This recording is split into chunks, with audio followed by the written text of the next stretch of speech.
तो जय हिंद एवरीवन, मेरा नाम है जतिन और स्वागत है आपका जियो अफेयर्स में। देखो, इस वॉर ने अब तक काफ़ी सारे सिविलियंस की जान ले ली है और अब रिसेंटली एक हॉस्पिटल में रॉकेट फायर किया गया जिसमें बताया जा रहा है कि लगभग 500 से ज़्यादा लोगों की डेथ हुई है। देखो, जो गाज़ा है इसका सबसे बड़ा हॉस्पिटल है, नाम इसका अल अहली है। देखो, रात के टाइम पर क्या होता है कि एक रॉकेट फायर होता है और ये सीधे हॉस्पिटल को जाकर हिट करता है। और देखो, दुनिया इस रॉकेट अटैक को लेकर काफ़ी ज़्यादा शॉक में भी है, क्योंकि एक ये रूल होता है कि वॉर के टाइम पर स्कूल, कॉलेजेस, हॉस्पिटल्स को टारगेट नहीं किया जाएगा। मतलब एक अंडरस्टैंडिंग सी होती है कि बस इनको टारगेट नहीं करना है। इसलिए यहाँ पर ज़्यादा लोग शेल्टर्स बना के रह रहे थे कि यहाँ पर तो अटैक नहीं होगा, पर अटैक हो गया। लेकिन अब इस अटैक को लेकर इजराइल और हमास एक दूसरे को ब्लेम कर रहे हैं कि ये रॉकेट तुमने फायर किया है। इसराइल का कहना है कि हमारे पास तो प्रूफ है कि रॉकेट गाज़ा की साइड से फायर किया गया है। ये कहते हैं कि हमास के रॉकेट्स ना टेस्टेड होते हैं, मतलब एक तरह से जुगाड़ पर काम करते हैं। तो इनका ही कोई रॉकेट था जो सीधे हॉस्पिटल को जाकर हिट कर गया। हमास और ईरान कह रहे हैं कि ये रॉकेट इजराइल ने फायर किया है।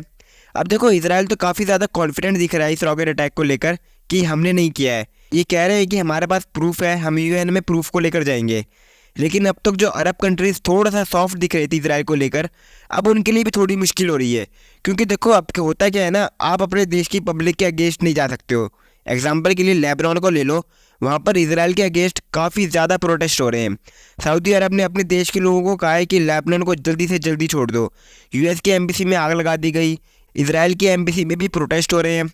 सेम हालात जॉर्डन में भी है। आपको पता होगा जो बाइडेन की जो जॉर्डन विजिट होने वाली थी, इसको जॉर्डन ने खुद ही कैंसिल कर दिया कि आप हमारे देश में मत आइए, हमारे देश के लोगों में वैसे ही आपके अगेंस्ट काफ़ी ज़्यादा हेट्रेड है। टर्की के लोग तो अपनी सरकार को बोल रहे हैं कि आप अपनी आर्मी को गाज़ा में भेजो। और देखो, इस वॉर पर इम्पैक्ट ये पड़ेगा कि इजराइल गाज़ा में अगर बॉम्बिंग करता है तो इस बात का ध्यान रखिएगा कि यहाँ पर पब्लिक ज़्यादा ना हो। मतलब एक तरह से इजराइल अब तक जो अंधाधुंध बॉम्बिंग कर रहा था गाज़ा की, अब इसकी स्पीड थोड़ी सी स्लो हो जाएगी। और अब हमास भी अब थोड़ा सा सॉफ्ट हो रहा है। इनका कहना है कि अगर इजराइल गाज़ा की बॉम्बिंग रोक देता है तो हम सारे हॉस्टेजेस को छोड़ देंगे। अब इस बात को समझो कि इजराइल की फोर्सेस की गाज़ा में ग्राउंड अटैक करने से पहले ही इन्होंने कहा है कि हम हॉस्टेजेस को छोड़ देंगे। नहीं तो ये चाहते तो ये इजरायली फोर्सेस को ब्लैकमेल भी कर सकते थे। ये सारा इम्पैक्ट हॉस्पिटल अटैक का ही है। PM Modi, Emmanuel Macron, Joe Biden, कई सारे वर्ल्ड लीडर्स ने इस अटैक को लेकर ट्वीट भी किया है। तो अब इस वॉर में आगे क्या होता है ये देखना होगा।